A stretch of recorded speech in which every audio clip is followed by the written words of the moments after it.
It felt like a dream come true when we learned about the $300 million inheritance and the fact that we'd be running our own company. Everyone at work noticed my sister-in-law Mary cheering about my dad's inheritance, and they started whispering to each other.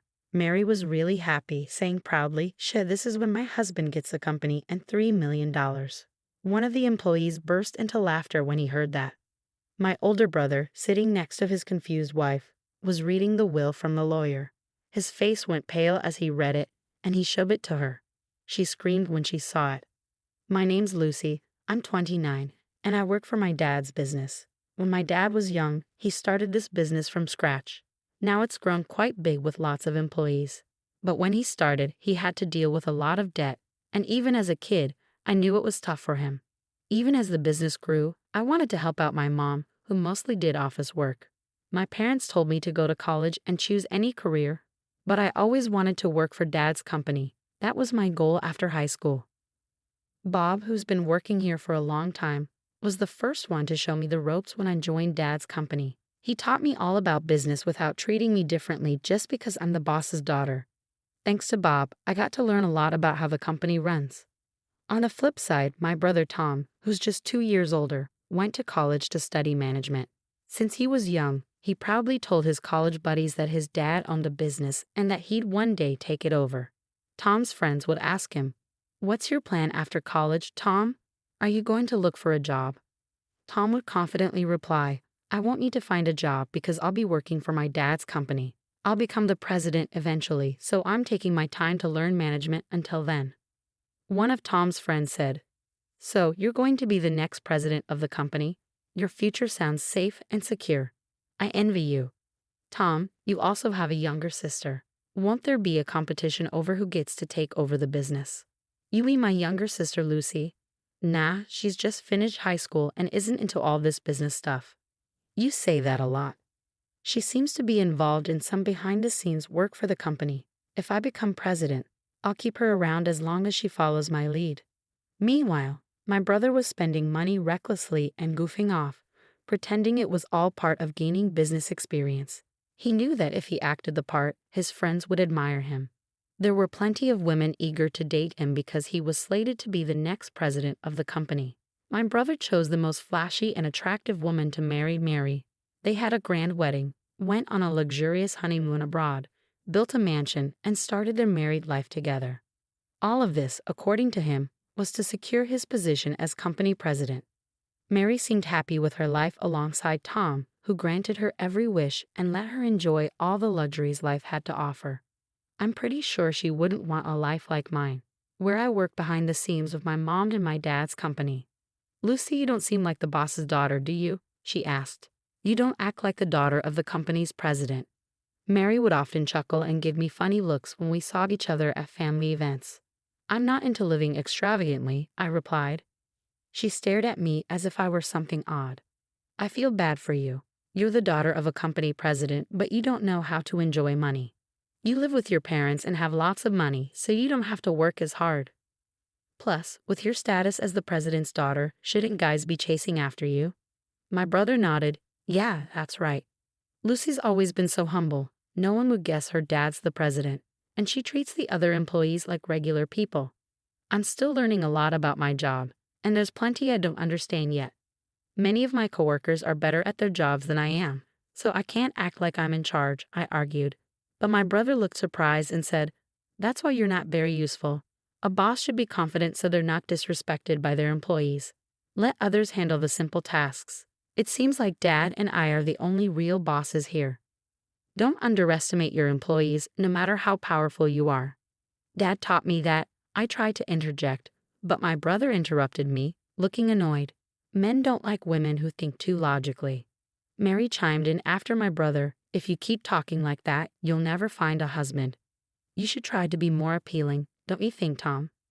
"Yeah, well, when I become president, I might fire someone as humble as you," Tom said, and then he and Mary left quickly. My mom, who had stayed quiet during the whole thing, comforted me after they left. She said, "You're doing great work for the company, helping me and your dad a lot. Don't worry about what Tom says." My dad nodded with a serious look on his face. Before this, my parents had told my brother to his face that they didn't like his ideas. After that, my brother and Mary got upset and didn't come to our house for over a month. I remembered how sad it felt back then, so I told my parents, Tom and Mary can say whatever they want. After that, Tom and Mary kept living their fancy lives, eating at expensive restaurants and going on luxurious vacations. They wanted to show everyone that Tom would be the president of my dad's company someday. Meanwhile, my dad was working hard to grow his business. But one night at home, he complained of chest pain. "Dad, are you okay?" "I'll call an ambulance," I said. "Lucy, get this." My dad pointed to a drawer and told me he had a letter for me. I grabbed the letter quickly. "If anything happens to me, read this. Everything else is for the lawyers to handle," he said before passing out before the ambulance arrived. Even though he was taken to the emergency room, he died without waking up. My brother and Mary were on a trip and couldn't be there when my dad passed away. They came back 2 days later. At my dad's funeral, Tom said, "We're just glad we made it back in time." I never thought my dad would die while we were on vacation. I was shocked. My brother and Mary showed up at the funeral as if nothing had happened, not acknowledging that my mom and I were left to handle everything. I asked my brother privately, away from the employees, "Couldn't you have come back home earlier?" "What?" "I couldn't change our return flight," my brother replied without saying sorry, then turned to address the employees. "Thank you all for your help. From now on, I'll take my father's place with honor," Tom said. Mary looked around at the employees, who had gone quiet, and praised. That's exactly what Tom would do. Everyone's speechless because they're so impressed, right? It's expected, considering my dignity. With pride, my brother said to me, "Lucy, isn't the ceremony starting soon? Lead us there quickly." I was annoyed by his tardiness and arrogance, but I guided him and the employees to the meal ceremony table. Throughout the meal, my brother continued to act arrogantly. "Isn't the food quality questionable, Lucy?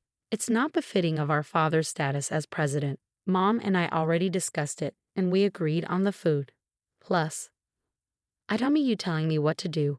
This is why people don't understand what being president means," Tom said, giving orders not just to me but also to the other employees serving.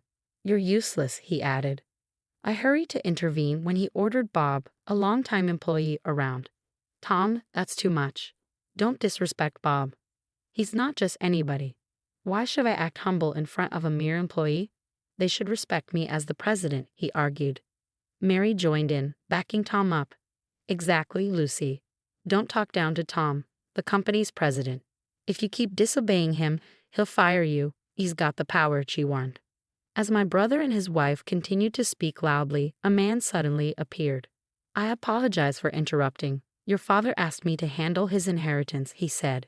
He was the lawyer our father had hired while he was still alive. Then I remembered my father mentioning the lawyer shortly before he passed away. It seemed like he had prepared for his death by speaking with a lawyer years before he got sick. My brother and Mary got excited when the lawyer mentioned inheritance. They welcomed him into their room eagerly. Tom said, "Thanks for coming. Let's finish this quickly." But as he talked to the lawyer, Tom started crying. Didn't Dad's inheritance amount to $300 million? When Mary heard this, she was thrilled. $300 million? That's a huge amount for a company that's ours. When the employees overheard this, they started whispering. Mary proudly announced to the morning staff, "Quiet. This is the moment when the company and its $300 million inheritance go to Tom." Hearing this, one of the employees burst out laughing.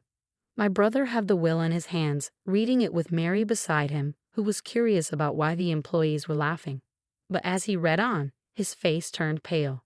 "Mary, the will says that the entire company goes to the eldest daughter, Lucy," he said, staring at the document in disbelief. Then he started yelling, "This can't be right. This is wrong." The lawyer, sounding troubled, said, "This is a legally valid will." My brother's voice grew more choked up. "What? I don't care. How can Lucy be president instead of me?" Maybe Dad was just getting old and confused. "Yes, yes. Your father's judgment was impaired. A will made by a confused old man is invalid," he argued. I couldn't bear to hear them insult my father any longer. "Enough. Tom, the idea of you becoming president is even more unbelievable," I shot back. My brother was furious. "Are you saying I'm not capable of being president?" he retorted. I didn't hesitate to respond. Yes, that's exactly what I'm saying. How can you lead this company when you've never put in any effort to help it? Don't be ridiculous. Mary and I even built a mansion fit for a president, and I've worked hard to look the part. He defended himself. Do you mean building a mansion unsuitable for a man of your stature or dining at fancy restaurants? That's not good for business. It's just money, after all. Didn't Dad cover most of the costs for the new house and extravagance? I countered. How do you know all this? He asked. Just before he passed away, Dad left me a letter. In it, he detailed all the money he had spent on you and said it was meant as a gift during his lifetime. So, your share of the estate is practically nothing, I revealed. Mary panicked upon hearing this. Wait, is this inheritance worth $300 million? Did we already spend that much? It's not fair that we got so little, she exclaimed. One of the employees who had been laughing approached Mary and clarified that the $300 million came from the company, not from personal assets. I think all the employees here are aware of that. Money from the company isn't something that can be inherited, I informed Mary. You're right. The money from the company isn't a family inheritance, so I guess my brother's share is minimal. That's heartbreaking, Mary replied. Oh no, I gasped, stunned. The inheritance, $300 million. My brother suddenly stood up, as if realizing something, and shouted at the employees, Do you really want your company president to be someone ordinary like Lucy? You should see that I'm more qualified for the job. I have the same charm as my father, but none of his coworkers agreed with him. Bob then stepped forward and began talking to my brother. Your father, the company's founder, was a charismatic man. But you and he are different people. What you have is arrogance, not charisma. Bob explained calmly. My brother became furious when Bob calmly contradicted him. Tom, you might be an employee of our company, but us, the employees, hardly ever see you at work. That's because I don't have time for company work. I was too busy networking with others. I couldn't waste time on tasks anyone could do, Tom argued. Are you calling going on trips and having fun at night networking? Is that all you have to say? Bob pressed on. Lucy worked hard every day, learning more about the company while quietly handling behind-the-scenes tasks. I see the same dedication in her as I did in your father. Lucy is the right person for the job, as far as all of us here at the company are concerned, Bob concluded. The other employees nodded in agreement, showing their support. Moved by their endorsement, I replied, Thank you all very much. I must admit, I'm taken aback by this sudden news, but having seen my father's passion for the company firsthand, I share the same dedication as all of you. I appreciate your ongoing support. The employees warmly applauded as I bowed deeply. Feeling encouraged by the applause, I continued, Every one of you here is a valuable friend who has contributed to our business. Anyone who disregards that isn't fit to be an employee, let alone the president of the company. And remember, the president has the power to dismiss employees. My brother grew visibly annoyed upon hearing this. What are you talking about? I'm your brother, he exclaimed. But you said yourself that if you became president, you'd fire me, brother, I reminded him. I can't keep paying a salary to an incompetent employee just because he's family. This is ridiculous. Can someone please say something? Tom pleaded for help from those around him, but the employees just gave him cold stares. With no one supporting him, my brother and Mary left. Afterwards, Tom lost his job and relied on the small inheritance he received, but it didn't last long. Can you lend me some money, Lucy? He begged. I was disgusted by my brother's lack of effort to find a new job even after being fired, still expecting our family to support him. I firmly told my mother not to give him any money. His friends, who had once been supportive, abandoned him when they found out he lost his position as president to his sister. When Mary married my brother, she had dreams of being the wife of the company president, but none of her friends seemed to sympathize with her. As their financial situation became dire, my brother and his wife made the tough decision to sell their mansion. While the proceeds from the sale could have sustained them and restored their lavish lifestyle, their lack of income caused their savings to dwindle rapidly. When they eventually realized they needed to find work, they struggled to secure employment because they had never held jobs before. Tom eventually found a part-time job at a convenience store, where he struggles as it's unfamiliar to him. He faces criticism from younger part-time employees for his inadequate work.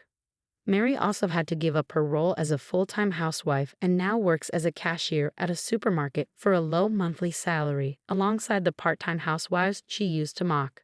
Meanwhile, I'm utilizing my experience from behind-the-scenes work to contribute to the company's growth. With the support of Bob and other employees, the company is steadily improving. Interestingly, my brother's situation has strengthened employee unity. I've made a promise to continue working with my mother to grow the business, aiming to bring more